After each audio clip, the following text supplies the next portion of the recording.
Quero trazer uma palavra. Oi, som. E hoje eu quero trazer uma palavra, amados, instrutiva para os irmãos.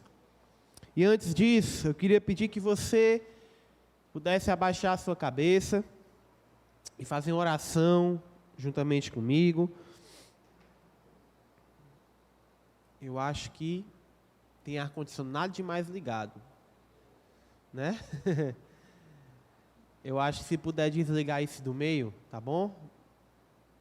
As cortinas de ar. Amém? Então, abaixe sua cabeça, por favor.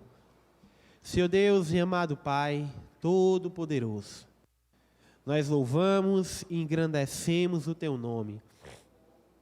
Reconhecemos que Tu és o nosso Deus e o nosso Senhor. E nós também, Deus, entregamos e reconhecemos que esse culto é para Ti e para ninguém além de Ti, Senhor. Aqui, Deus Pai, não tem lugar para homens, aqui não tem lugar para pessoas ou que estejam vivas ou que já morreram. A única pessoa que é glorificada aqui é Você, Senhor Jesus Cristo. E é por isso que nós intercedemos e clamamos a Ti pela Tua misericórdia sobre nós essa noite, para que o Senhor nos revele a Tua palavra, Senhor. Para que o Senhor dê graça a mim que estarei ministrando e também aos irmãos que estão ouvindo, Deus Pai, de entendermos e de transmitirmos essa revelação que o Senhor nos deu. Nos usa, Senhor. Guarda o nosso coração. Guarda, Deus, o nosso coração da nossa pequenez, meu Pai, da nossa incapacidade de entendermos, da nossa capacidade de muitas vezes sermos orgulhosos, de muitas vezes, meu Pai, sermos prepotentes, meu Pai, e muitas vezes, meu Pai, sermos tão contra a Tua palavra, porque nós somos falhos, nós temos desejos falhos, a nossa carne não perde, Senhor, a oportunidade de pelejar, de tentar se comportar contra o Senhor. A todo custo a nossa carne quer sempre se opor ao que o Senhor está falando. Mas por favor, Deus Pai, frustra todas as motivações do diabo, Senhor, em nossas vidas, que tentam, Senhor Deus Pai, tirar o nosso foco e a nossa concentração do Senhor. Nos enche da Tua presença, recebe essa palavra, Senhor. Obrigado pelos louvores. Nos convence da que essa palavra possa tocar e transformar as nossas vidas, Pai. Em nome de Jesus, amém. Amém, irmãos? Amém? Amados, eu queria pedir que você abrisse a palavra de Deus lá no livro de Lucas, certo? No capítulo 16, do versículo 1 ao 8. Sei que tem algumas pessoas que estão nos visitando. A irmãzinha ali está nos visitando, né, hoje? É a primeira vez? Né? Seja bem-vinda, tá? Você é de alguma igreja? Da IEU. Mande um abraço lá para os meninos. Tem o Marcos, né, a sua esposa, né? Sejam muito bem-vindos. Muito obrigado por ter nos aceitado o convite, tá? O Wesley também com a sua esposa que está ali atrás, né? Obrigado também ao Wesley por ter aceitado o convite. Amém? Amados, essa passagem de Lucas, que está...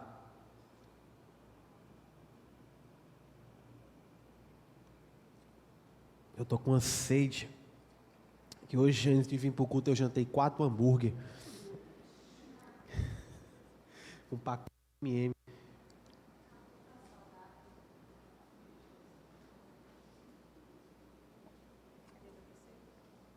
Não, pode deixar. Eu acho que o NaCl é a fórmula do sal, né? O cloreto de sódio está absorvendo tudo que é água dentro aqui de mim, né? E está me dando sede. Então, tenham paciência comigo. É porque o pão era pequeno, eu tive que fazer 4 sanduíches, irmãos, para poder dar certo. Lucas, capítulo 16, versículo 1 a 8, diz assim: E dizia também aos seus discípulos: Havia um certo homem rico, o qual tinha um mordomo, e este foi acusado perante ele de dissipar os seus bens. E ele, chamando-o, disse-lhe: Que é isto que ouço de ti? Dá contas da tua mordomia, porque já não podera ser mais meu mordomo. E o mordomo disse consigo: que farei? Pois que o meu senhor me tira a mordomia. Cavar, não posso. Mendigar, tenho vergonha. Eu sei o que hei de fazer, para que, quando for desapossado da mordomia, me receba em suas casas. E chamando a si cada um dos devedores do seu senhor, disse ao primeiro: Quando deves ao meu senhor? E ele respondeu: 100 medidas de azeite. E disse-lhe: Toma a tua obrigação. E assentando-se já, escreve 50. Disse, pois, a outro: E tu quanto deves? E ele respondeu: 100 alqueires de trigo. E disse-lhe: Toma a tua obrigação, e escreve 80. E louvou aquele senhor, o injusto mordomo, por haver procedido prudentemente, porque os filhos deste mundo são mais prudentes na sua geração do que os filhos da luz.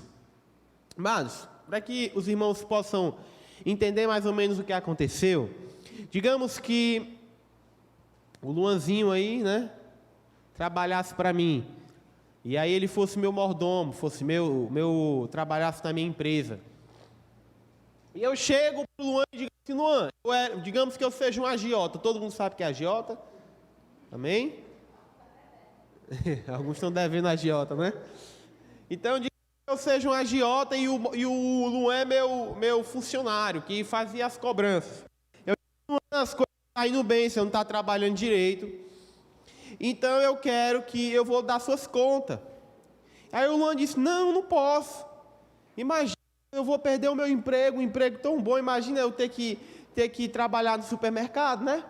É, Luan? Então, ele fica: o que é que eu vou fazer da minha vida? Eu não posso perder meu emprego. Aí ele vai, olha lá a lista de devedores que estão me devendo, né? Que eu já tinha colocado um xizinho, que representaria as pessoas que iam conversar com Jesus. Ele disse: Luan, vixe, esses caras aqui estão devendo. Aí o que é que o Luan faz? O Luan chega para o Tiago, que estava me devendo R$1.000, né? Eu recebo. Então, chega para o Tiago e diz assim: Tiago, tu está devendo quanto para o Pedro? Aí o Tiago: Não, estou devendo R$1.000 para o Pedro. Pois escreve aí 600. Aí o Tiago pensa: rapaz, tá bom demais, né? Não tenho 1.000, mas eu tenho uns 600, né? Aí o Tiago vai e bota 600, tá, pagou o Luan. Aí o Luan: rapaz, está aqui o Tauan. Chegou: oi, Tauan, tudo bem? É seu aniversário, né? Pois, você está devendo 500 conto, bota aí 200, né? Rapaz, que presente bom, né? Imagina aí a fatura do cartão, né? Vinha aí 300 conto a menos, Tauan. Era benção demais, né? Ele bota lá R$200, tu devendo R$200, ele: pai, pagou. Foi isso que esse servo fez. E pelo incrível que pareça, quando o senhor desse servo chegou, eu vou trocar aqui, porque me traga outro microfone, porque esse vai tirar a minha paz. E aí, quando o senhor desse servo chegou, pegou e disse assim: olha, eu gostei do que você fez, você foi esperto, você foi astuto, você quitou minha dívida. Mas aqui, pelo que o texto nos permite entender, esse cara, ele não agiu de forma de inteira honestidade, digamos assim. Se você for ler depois o resto do texto, você vai ver que esse cara, pelo que parece, esse homem não agiu de forma 100% honesta. Obrigado, Miguel. Então, esse homem, ele não agiu de forma 100% honesta. E existe uma grande lacuna que, às vezes, algumas pessoas encontram nesse texto, porque as pessoas ficam um pouquinho confusas. Em que sentido? Ah, meu Deus, o que será isso daqui? Será que Deus apoia atitudes desonestas, de procedências duvidosas, né? É aquela história: não é certo, mas eu estou fazendo por uma boa causa. Será que Deus apoia isso? A verdade, irmãos, é que Deus, ele não apoia e nunca vai apoiar nenhuma atitude que não seja correta e nem conforme os caminhos do Senhor. O Senhor Deus não concorda com isso. Mas qual é a lição que o Espírito Santo de Deus quer nos passar? É que é o que ele diz no último versículo, que os filhos deste mundo são mais prudentes na sua geração do que os filhos da luz. Aqui, irmãos, fica uma lição um pouco dolorosa para nós. O Espírito Santo de Deus, ele traz aqui uma reflexão, um ensinamento para nós. Qual é?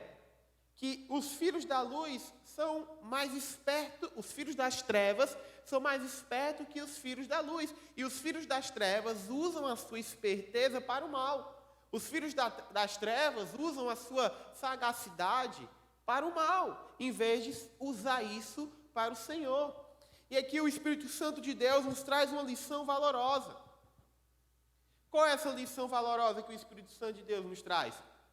Gente, o homem está lá fora, dia e noite, pensando em inúmeras estratégias, inúmeros métodos, por exemplo, de como ganhar dinheiro, de como ficar mais rico. Você vai na universidade, você conversa com um menino, com um cara desviado, ele vai ter inúmeras estratégias de como, digamos assim por dizer, no linguajar popular, desculpe a palavra, pegar a mulher, né? É isso que eles falam. Então o cara vai te dar um bocado de dica. Eu me lembro que uma vez eu estava no ensino médio, aí eu cheguei para um amigo meu, cara, eu estou gostando dessa menina aqui, eu queria conseguir conquistar ela, né? Ele me deu tanta dica, rapaz, chega lá, se aproxima dela, aí depois tu começa a isolar ela, para ela vir atrás de ti, sentir tua falta, né? Então é um bocado de estratégia que eles passando, né? Tem que ensinar aí os outros. Então, um bocado de estratégia que eles vão lá passando e não sei o que, você faz assim, você faz aquilo outro, né? Eu lembro que o Roberto, eu tive que chegar assim, Roberto, eu cheguei para a Bia um dia anterior e falei assim, Bia, se o Roberto te pedisse namoro, tu aceitava? Aí a Bia, aceitava. Aí eu cheguei no outro dia, Roberto, vem cá, pede a Bia namoro, mano, você é besta. Não, macho, ela não quer, mas confia, vai lá, né? Aí deu certo aí. Se der errado também, depois não é culpa minha, né? É que vocês têm que orar, eu fiz minha parte. Então, o mundo, ele é esperto. Ele é cheio de planos e estratégias para fazer o mal.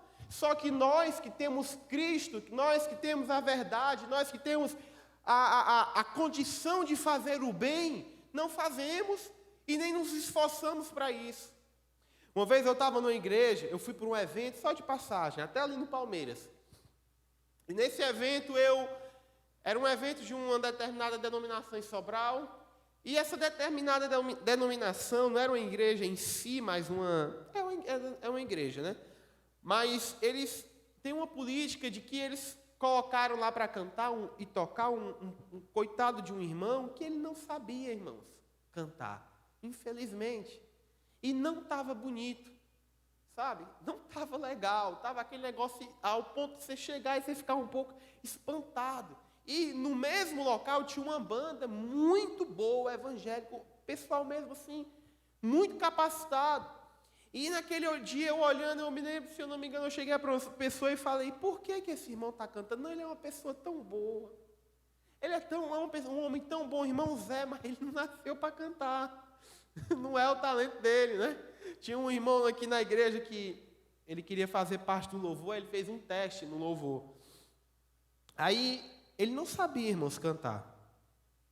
Ele realmente não era assim uma pessoa como o Eugênio, né? Que está aprendendo e está indo bem, né? Está indo bem, de vez em quando eu dou uns carão. Eugênio canta igual homem, porque às vezes é 3 mulheres cantando, 3 vozes finas em cima do louvor, né? A Edilânia, a Larissa e o Eugênio fazendo falsete. Eugênio, o homem canta grosso. Tem que cantar grosso, Eugênio.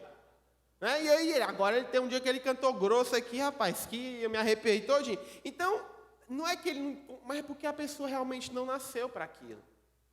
Se você for eu estava um dia em casa assistindo o show do Coldplay no Rock in Rio. Meus amados, cara, o cara cantou na chuva, milhares de pessoas, ao delírio, e chovendo, e ele, aquela, né? Nem lembro como é que é a música, o Espírito Santo me deu um branco aqui, graças a Deus. Aí ele cantando lá as músicas, né? Assim, todo mundo Ai, que incrível, que maravilhoso, uma coisa que não vai mudar. A pessoa não vai se tornar melhor nem pior, é só uma música. E o evento é a coisa mais linda do mundo, o show, equipamentos. E às vezes eu me pergunto, por que que as pessoas do mundo conseguem fazer uma coisa tão boa e tão excelente, usando a sua inteligência, usando a sua astúcia, usando a sua intrepidez, e os crentes, os cristãos, não conseguem muitas vezes entregar para Deus algo dessa forma? Ah, Pedro, mas a gente faz show, faz quando tem que lucrar, quando tem que cobrar um ingresso que vai ganhar um bocado no final. É muito bom, irmão, fazer show assim. Agora eu estou dizendo fazer coisas que realmente vão gerar frutos, que geralmente vão fazer a diferença. E é isso que o Senhor está nos dizendo aqui. Que nós, os filhos das trevas, estão arduamente dedicados na execução de seus planos e de seus projetos, enquanto nós, os filhos da luz, não nos dedicamos tanto assim. Sabe? É aquela história, não, quem opera é Deus. Aí, não faz... Vou pregar hoje, vou ler um texto aqui, e aí na hora vai fluir. Irmãos, flui pela graça. Mas o Espírito Santo de Deus usou homens de Deus para escrever eu comprei esses dias um livro de teologia desse tamanho, 1.700 páginas. Eu tenho certeza que o cara não enrolou em 1.700 páginas. 1.700 páginas. Aí os caras escrevem livros sobre homilética, sobre hermenêutica, sobre exegese. E aí vai lá na frente e vai fluir. Aí o cara vai dar uma palestra lá no TED Talks. Sou PhD, sou doutorado, sou mestrado. Irmãos, eu não estou dizendo que Deus só vai fluir quem tem títulos. Por favor, me entenda. Eu estou dizendo que, na nossa medida, nós precisamos dar o nosso melhor para Deus com tudo que nós podemos fazer. Porque é isso que o Senhor está dizendo aqui. Imagine se nós dedicássemos a mesma intensidade que a gente dedica, às vezes, para ganhar dinheiro, para entrar numa boa faculdade, para passar em um bom concurso, se a gente dedicasse ao Senhor. Pedro, eu vou parar de estudar? Não, gente, pelo amor de Deus, eu não estou falando com criança, eu estou falando se nós também nos dedicássemos na mesma intensidade que as pessoas se dedicam para conseguir coisas irrelevantes e, às vezes, até pecaminosas, sabe? Tem uma determinada cantora que eu não vou falar, mas muitas pessoas conhecem. Ela é o auge do que tem de depravação hoje na música pop brasileira. Mas uma coisa eu tiro o chapéu para ela. Ela é uma dançarina profissional, ela fala vários idiomas e ela é extremamente preparada no que ela faz. Mas ela usa aquilo para o quê? Para o mundo. Freddie Mercury, um grande cantor, vocalista do Queens, alguns dizem que foi a melhor voz que já passou no mundo. A melhor voz, aquela voz o Senhor Deus deu para ele cantar. E o cara cantou para o mundo, mas o Senhor Deus deu para glorificar ele. E aí o cara foi lá, arrastou multidões, se dedicou e tal. E às vezes eu me pergunto, quantos de nós temos um talento, temos uma voz, temos um dom de pregar, temos o dom de servir na casa de Deus, e nós não nos dedicamos como deveríamos. E aí a gente meio que pisa o pé no freio naquilo que o Senhor está querendo fazer. E por isso, irmãos, que eu separei 3 pontos que eu gostaria de que nós refletíssemos. Como que nós podemos, não somente, eu não estou falando aqui, irmãos, de igreja, de ministério, eu estou falando de tudo. Quem assistiu à pregação de domingo sabe que tudo que nós fomos chamados para fazer, nós fomos chamados para glorificar o Senhor. Então todo mundo vai ser pastor? Não, eu trabalho entregando, é um exemplo, você trabalha entregando carta, mas se você está fazendo aquilo para o Senhor, você tem que fazer isso da melhor forma, não fazendo igual o correio, dizendo que foi deixar o negócio na nossa casa e não foi, né? Porque eles botam lá, passei, tentativa e não tinha ninguém em casa. Aí você passou o dia na calçada, não tinha ninguém em casa, né?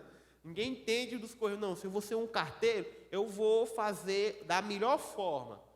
Por quê? Porque se eu estou entregando o meu serviço de entregar cartas para Deus, então eu tenho que entregar o melhor serviço de entregar cartas. E eu queria trazer 3 rápidos pontos para que a gente possa refletir um pouco sobre isso. Sobre a nossa dedicação de entregar algo para Deus. Porque muitas vezes nós acreditamos que nós somos marionetes, né? Tem aí existe uma espécie de calvinista que escuta o grito e não sabe onde é que está os bois, né? Que, é predestinação. Aí pronto, eu não preciso fazer mais nada, porque eu já estou predestinado, né? Aí fica vivendo, não é predestinação. A pessoa acredita em destino, porque calvinismo e predestinação é coisa completamente diferente disso que algumas pessoas pregam. Então, eu não sei no que você acredita, predestinação, livre-arbítrio, mas você tem que entender que você não é uma marionetezinha na mão de Deus, que você fica assim, aí Deus assim, vai beber água, aí Ele leva você para beber água. Será que isso aqui vai dar certo?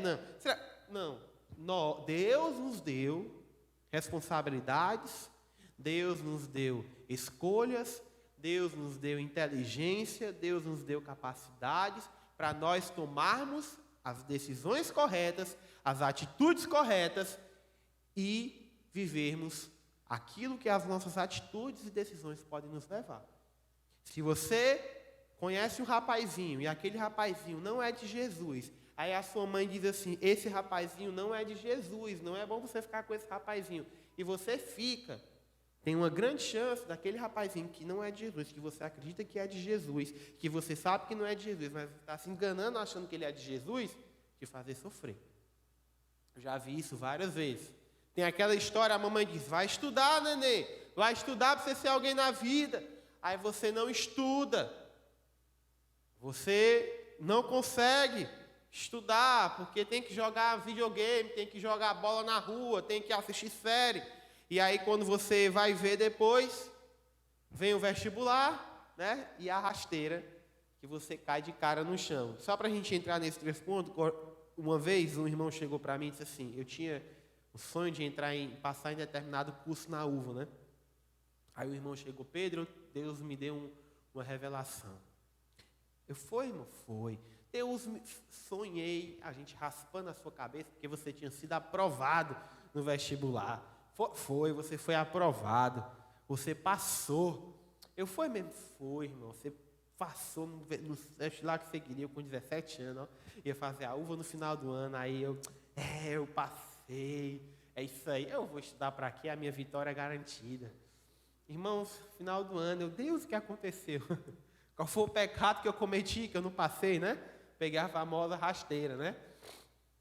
E aí o Senhor, depois eu estudei, entrei na faculdade, me formei. Ano que vem eu já me formo em outra faculdade. Por quê? Porque eu resolvi estudar. Tem que estudar, se não estudar, não passa. Então a gente não é meras marionetes. Deus tem expectativa naquilo que você pode fazer, nas decisões que você vai tomar, conforme a instrução dele. E o primeiro ponto que eu queria falar com vocês, irmãos, é a respeito de nós sermos espertos pelos motivos certos. E a reflexão que eu queria trazer está lá em Ruth, no capítulo 2, versículo 1 ao 7. Por conta do tempo, se você quiser grifar e ler em casa, seria muito legal você ler essa passagem com a perspectiva que eu vou te trazer aqui.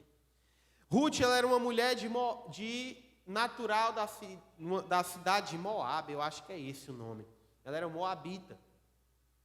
E existia um senhor, um homem, que eu esqueci o nome dele, que ele casou com uma mulher chamada Noemi.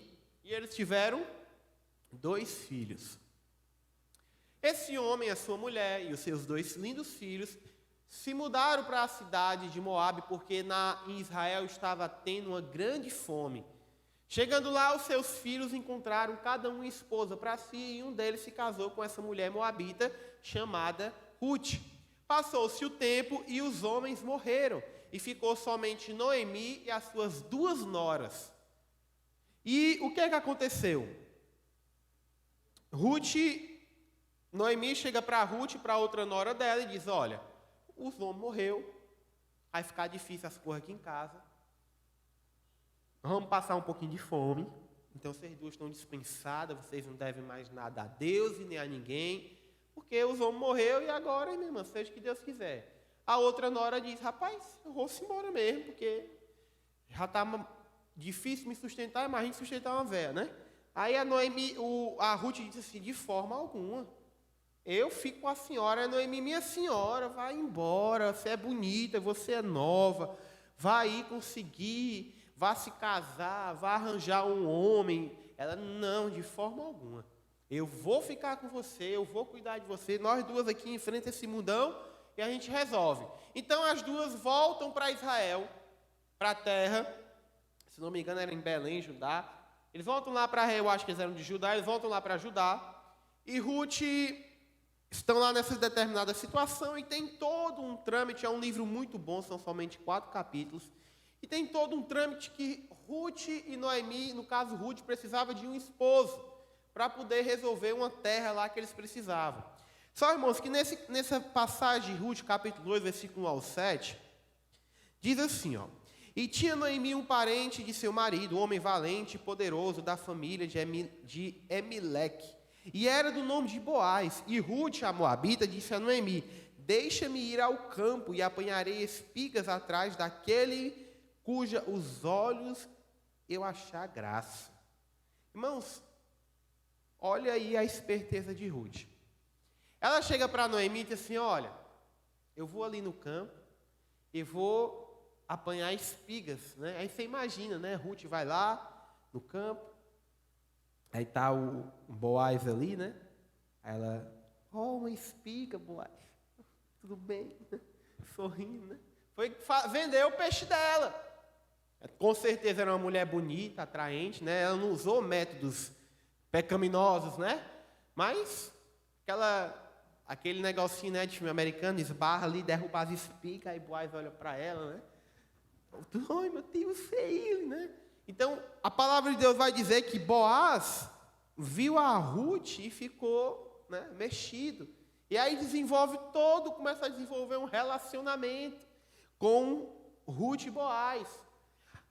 Tem um momento que Ruth vai lá se deitar aos pés dele, aí Noemi dá um conselho a ela: ó, lava-te, pois unge-te e veste os teus vestidos e desce a eira, porém não te des a conhecer ao homem até que tenha acabado de comer e beber. Olha aí, irmãos, a coroa, né, experiente, vivida, ó, diz assim: ô Ruth, vem cá, tu toma um banho, fica cheirosa, né, fica vestida. E ela ainda deu esse dar a conhecer. Sempre que a Bíblia falou assim, o homem conheceu a mulher, é exatamente isso que vocês estão pensando, né? Quando acontece a intimidade. Então, ela disse, ó, tu não se entrega ao homem antes que ele esteja de bucho cheio, não, né? Porque o homem vai estar com fome, vai estar estressado. Então, Noemi dá uns conselhos para Ruth.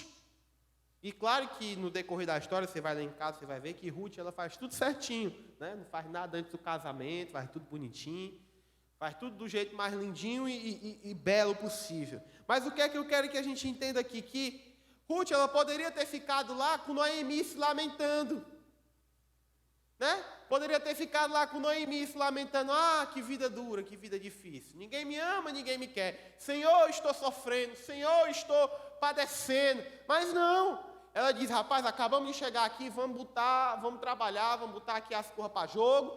E ela vai lá, vai tentar chamar a atenção de Boaz, para poder resolver a causa dela, que ela precisava de um homem para casar. Ela precisava de um homem para resolver a vida dela. Eu não estou aqui dizendo para você, irmã, né, que você que está querendo um namorado ou uma namorada, você vai se jogar. Não. Eu estou querendo dizer aqui que a estratégia de Ruth foi esperta.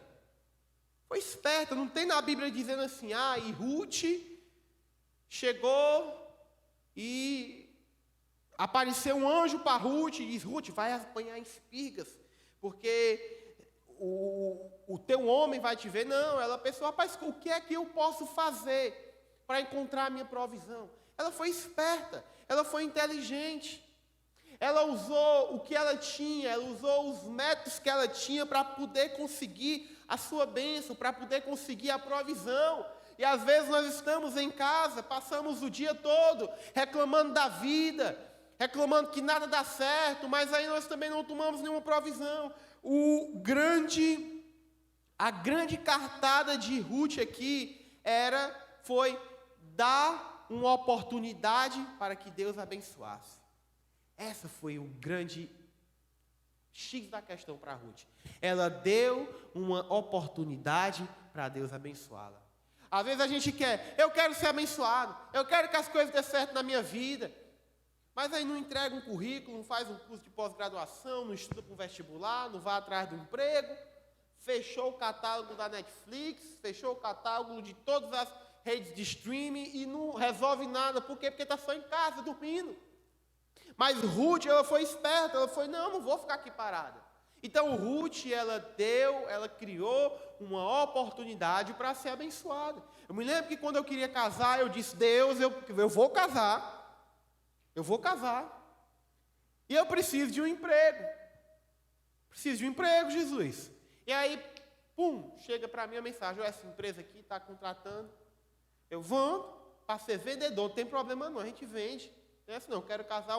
Irmãos, quando um homem quer casar, um homem sério quer casar, saia da frente. Ele vira até pedreiro, servente para construir casa, mas ele vai conseguir um emprego. E bora casar.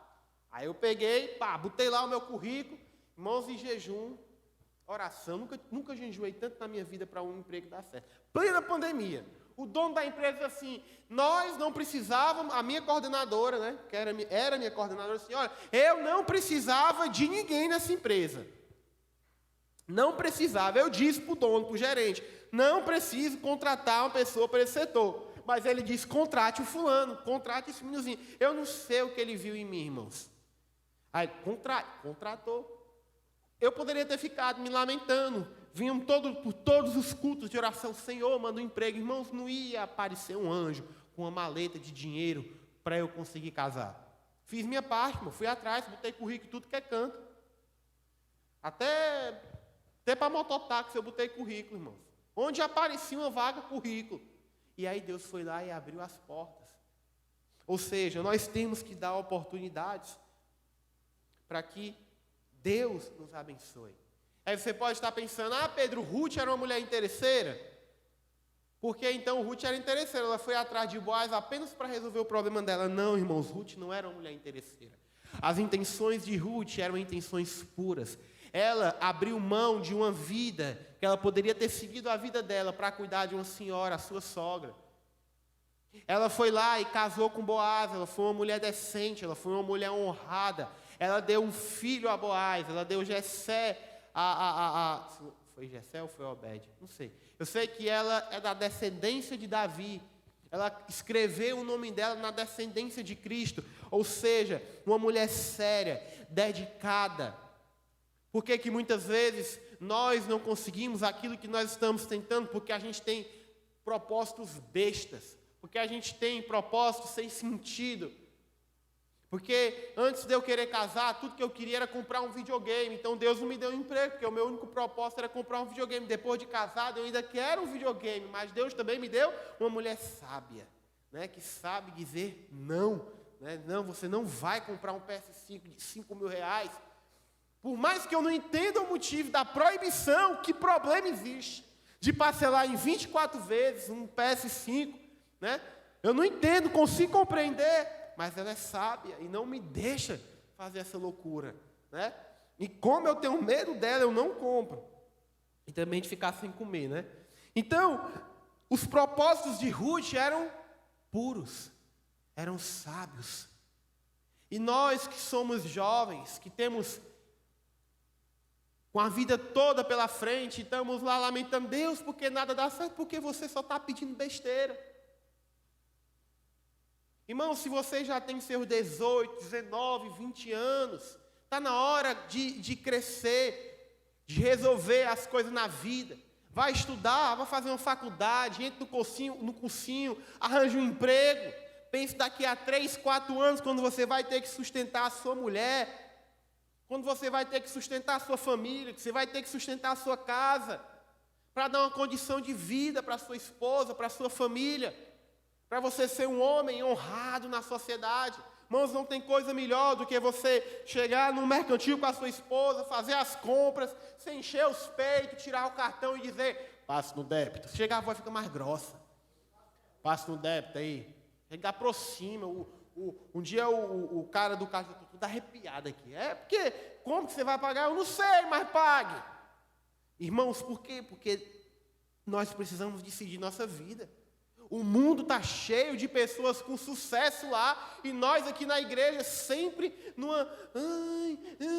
e aí não constrói, não faz projetos, não ajuda a ação social, não faz nada. Por quê? Porque a gente parece que fica preguiçoso depois que se converte.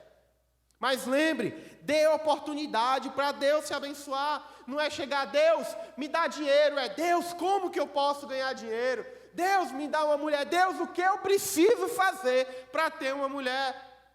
Deus, eu quero ser um pastor. Deus, o que é que eu faço para ser um pastor? E o segundo ponto, irmãos, é que nós temos que entender uma coisa. Deus é o sócio majoritário. Alguém aqui sabe como que funciona a sociedade de uma empresa? Levanta a mão. A Jaqueline sabe, né, Jaqueline? Como é que funciona uma empresa? Digamos que eu vou abrir uma empresa com o Roberto, né? Que o Roberto, eu estou orando muito pelo Roberto, porque todo dia o Roberto posta vídeo de bebê no Instagram, né? Roberto, ainda não, agora não, né? Tudo tem seu tempo, vá com calma. Não assuste a mulher ainda não. Todo dia está lá o Roberto, lá a foto de menino. Não, meu Deus. Aí, eu abri uma empresa com o Roberto. Vamos lá, Roberto, é o seguinte. Frau, né? Roberto Baby, né? Para artigos infantis. E aí eu digo, Roberto, o seguinte, nós somos sócios. Ok? Eu sou o sócio majoritário, que é? Eu sou o sócio principal. A ideia é minha. Eu vislumbrei o negócio, né? Eu vislumbrei como que vai funcionar. E eu digo, Roberto, vem ser meu sócio. Você vai entrar com algo e eu também vou. E quando você lucrar, eu lucro. Certo? Então, irmãos, eu e o Roberto abrimos a loja. Aí o Roberto diz, Pedro, eu tive uma ideia pelo Instagram e eu vi uma roupinha de bebê, a coisa mais linda do mundo, que eu tenho certeza que vai vender muito. E aí eu quero colocar nessa loja e vai ser 60% teu e 40% meu, e eu entro com trabalho e você entra com investimento. Show de bola, Roberto. Aí eu vou lá, banco o preço de custo lá para o Roberto, e aí o Roberto se empenha em vender, e aí vende 100 mil reais lá de lucro, né? Dá 100 mil reais de lucro. Que show, hein, Roberto? Aí vamos lá, os 600 mil é meu, os 400 mil é do... 60 mil é meu e os 40 mil do Roberto. Show de bola. Quem é que saiu ganhando? Os dois.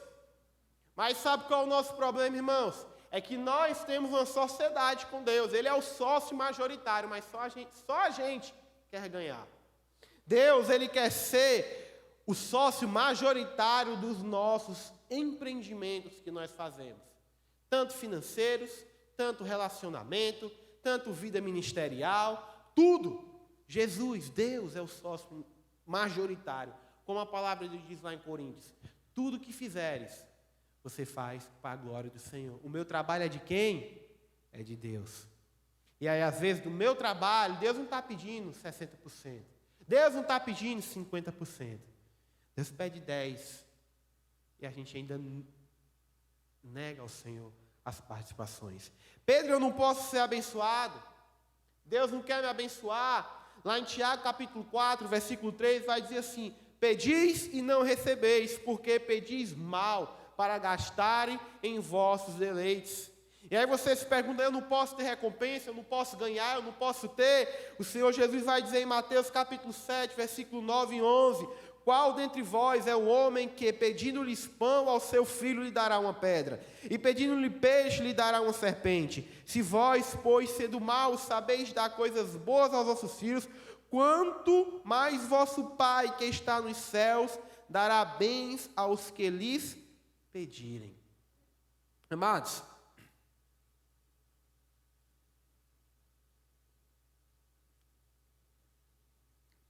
Deus, Ele não tem nenhum problema em te abençoar. Nenhum problema em te dar coisas boas, te fazer próspero, te dar uma boa faculdade, te dar um bom emprego, te dar um bom casamento. Estava assistindo um jogo da NBA, aí eu vendo lá os tênis da Nike, eu sou fascinado por tênis da Nike, e eu vendo lá o tênis dos caras, aí eu fui pesquisar lá na loja da Nike um tênis, e eu não gosto, irmão, de comprar tênis falsificado. Comprei uma vez para nunca mais. E aí eu fui lá, comprei não, né? Obviamente não comprei, R$ 1.200 um tênis. Eu me lembro, será que eu estou pecando em sentir vontade de ter um tênis de R$ 1.200, irmão? É tanta carne que a gente compra com R$ 1.200, né? Dá para fazer um mercantil aí de uns 3 meses. Eu pagava tanta conta com R$ 1.200. E eu pensando, meu Deus, será que tem problema? Aí eu fazendo os cálculos na minha cabeça, não, se eu der oferta e dizimar, e ainda sobrar dinheiro suficiente para eu comprar um tênis de R$ 1.200, não tem problema não, né? Pensei comigo, né? Se um dia eu ganhar muito dinheiro. E aí eu fiquei pensando, cara, não existe pecado em você querer ser próspero, em você almejar coisas grandes. Pedro, eu entrei na faculdade de contabilidade. Procure ser o melhor contador, procure ser o melhor da classe, procure ser a pessoa que ganha mais dinheiro com contabilidade em Sobral. Procure ser o mais top, o mais reconhecido. Mas lembre de uma coisa: Deus é o sócio majoritário. A gente lembra do exemplo de Ana, que estava lá aos pés do Senhor chorando, Senhor, me dá um filho. E como os grandes pregadores pentecostais dizem, né? Ana queria um filho e Deus queria um profeta, né? Mas é uma verdade. Ana queria um filho e Deus queria um profeta. Aí Deus chegou, Ana, vamos fazer um negócio aqui nós dois, tu me dá um profeta, eu te dou um filho. Ou seja, Ana chegou para Deus e disse, Deus, vamos fazer aqui uma sociedade nós dois. Ana lucrou, Ana ganhou o filho dela, mas o dono da empresa, o dono de tudo, recebeu o lucro principal. Foi a ideia dele, foi o projeto dele, foi o propósito dele que foi para frente. Irmãos, nós temos que aprender a fazer sociedade com Deus. Deus é nosso pai, Deus é nosso amigo. Claro que você entende que isso aqui é uma analogia que eu estou fazendo para você entender que você precisa trabalhar junto com o Senhor. Deus me deu um emprego, ok, Deus me deu um emprego. Deus te deu aquele emprego, lembre, o Senhor é o dono do emprego. Eu trabalho em sociedade com Deus. O quanto meu Deus vai ganhar? Sabe, amados, existem negócios na terra que pertencem ao Senhor. Essa igreja pertence ao Senhor. Essa igreja não é do pastor Carlísio, não é da igreja Batistado, que essa igreja pertence ao Senhor. É desejo de Deus que nós tenhamos um bom som. É desejo de Deus que nós venhamos ser efetivos na ação social. É desejo de Deus que nós venhamos construir até aquele portão e ter centenas de pessoas aqui recebendo o Senhor, sendo abençoados pela palavra de Deus, tendo seus casamentos transformados. É desejo do Senhor isso. Isso aqui pertence a Deus, sabe? Os orfanatos lá fora pertencem a Deus. Os hospitais, as pessoas que estão passando fome lá fora, as bases missionárias que estão empenhadas em trazer alguma coisa para os lugares carentes desse mundo e desse Brasil, do Ceará e do Nordeste, pertence ao Senhor. Mas Ele colocou sobre nós a responsabilidade de nutrir essas coisas. E Deus está contando com os sócios dEle, que vão dizer, que vão trazer lucro para a empresa, mas nós roubamos ao Senhor quando nós não entregamos para Deus o lucro que é dele. Nós roubamos ao Senhor quando o nosso direito quando o nosso direito ultrapassa o direito do nosso próximo. Se eu tenho de sobra e o meu irmão falta, então o que eu tenho não é meu, é do meu irmão. Se eu estou passando fome e o meu outro irmão está jogando comida fora, é do meu direito aquilo dali, porque não é nosso, é de Deus. Então nós administramos mal aquilo que Deus nos deu. E aí a palavra de Deus diz, até aquele que tem, até o que tem, será dado. Porque Deus não tem interesse de dar coisas para pessoas que não usam aquelas coisas para o propósito de Deus. É como diz aquela passagem, quem já tem, vai ter mais. E aquele que não tem, até o que tem vai ser tirado. Por que Jesus diz isso? Porque aquele que tem porque o que ele recebe, ele dá a parte do Senhor. Ele distribui, ele dá oferta, ele dizima, ele é fiel ao Senhor, ele se preocupa como os negócios do Senhor estão indo. Mas aquele que não tem, ele já não tem exatamente porque ele não distribui aquilo que Deus dá para ele.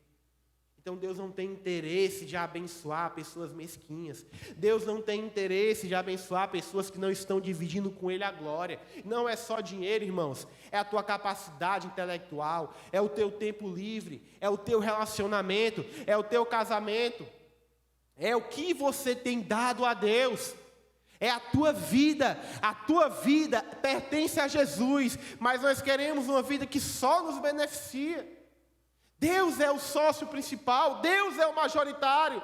Crie oportunidades para que você seja abençoado por Deus. E com as bênçãos que você receber de Deus, devolva a Ele o que é dele de direito. Que Ele não vai ter problema nenhum de te dar aquilo que você merece. Terceiro ponto e último. Deus faz coisas sobrenaturais por meios naturais. Eu, o Daniel e o Hermes, a gente trabalha todo dia praticamente junto ali na secretaria. E quando eu quero fazer as coisas que a gente não tem a capacidade, a gente não tem a estratégia suficiente, eu sempre digo para os meninos, eu acho que o Daniel deve cansar de ouvir isso de mim, né, Daniel? Eu sempre digo, o feito é melhor do que o bem feito. O feito é melhor do que o bem feito. Eu não tenho um micro-ônibus, mas eu tenho um carro que cabe 5, 6 pessoas que eu posso dar carona. Eu não tenho eu não tenho um carro, mas tenho uma moto. Eu não ganho R$1 milhão por mês, mas alguma coisa sobra. O feito, irmãos, é melhor do que o bem feito, sabe? Se nós seguirmos os entendimentos acima de que fazer as coisas com mentalidade, um entendimento puro com o Senhor, fazer as coisas sempre dando a recompensa que Deus merece, e nós precisamos fazer tudo isso com o que nós temos. Ofereça a Deus o que você tem. Dê a Deus o que você tem. Se Deus, tudo que eu tenho é o meu tempo. Então chega aqui na igreja, pastor, eu tenho esse tempo livre. Como é que eu sirvo? O pastor vai dizer, irmão, tem um bocado de banheiro para lavar na igreja. Eu vou lavar o banheiro da igreja. Onde é que eu lavo? Irmão, tem um bocado de caixa de som para limpar, que estão empoeiradas. Eu vou limpar as caixas de som. Dê o seu tempo, dê o que você tem para Deus. Sabe, irmãos, Davi, ele chega lá no acampamento e ele vê aquela agitação, Golias desafiando o povo, e tentam colocar uma armadura em Davi e não dá certo, e Davi pega lá as pedrinhas dele. Talvez Davi pensou, meu irmão, pensou igual Sadraque e Abednego.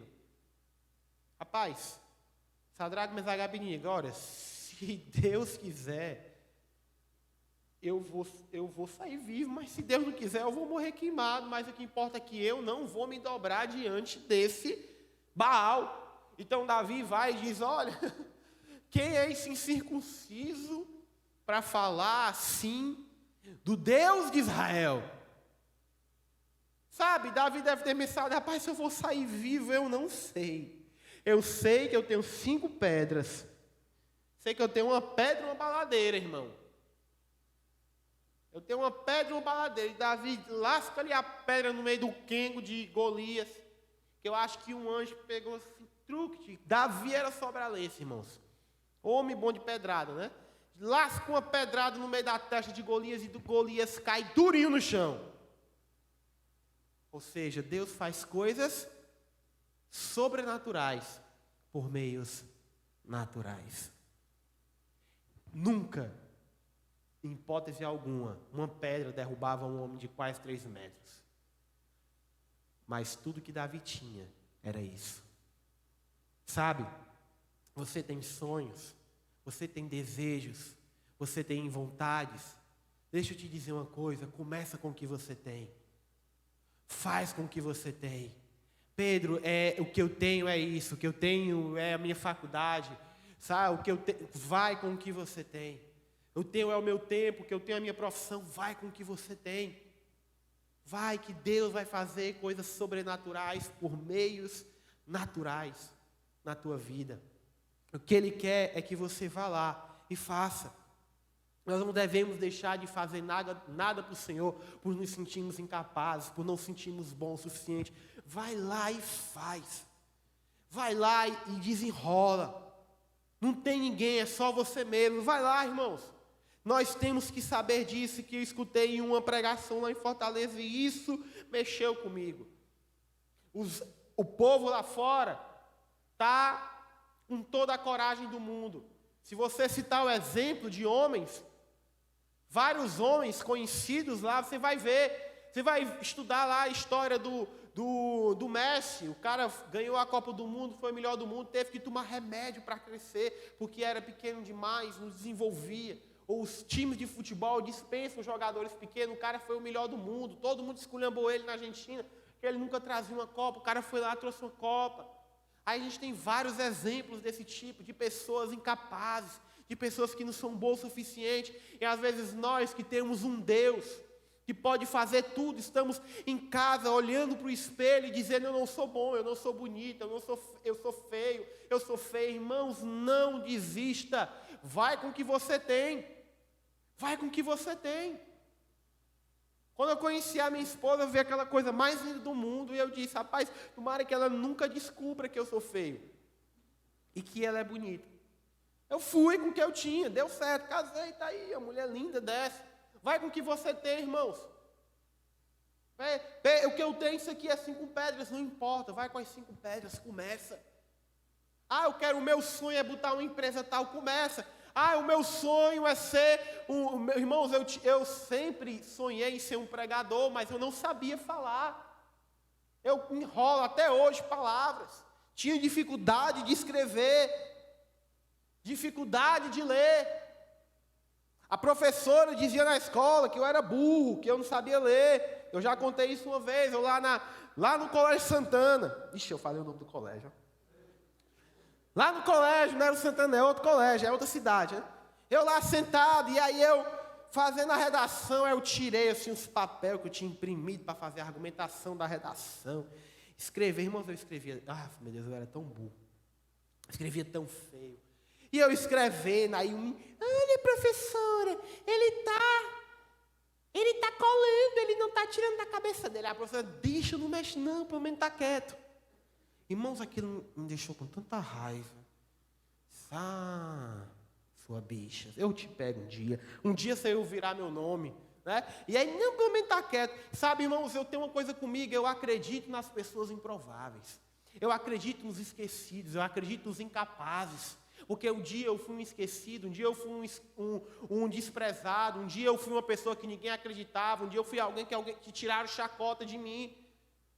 Eu acredito nessas pessoas, e eu acho que isso é um erro grotesco do sistema educacional, de separar os bons dos ruins e dizer: esses daqui não valem nada e esses daqui são bons.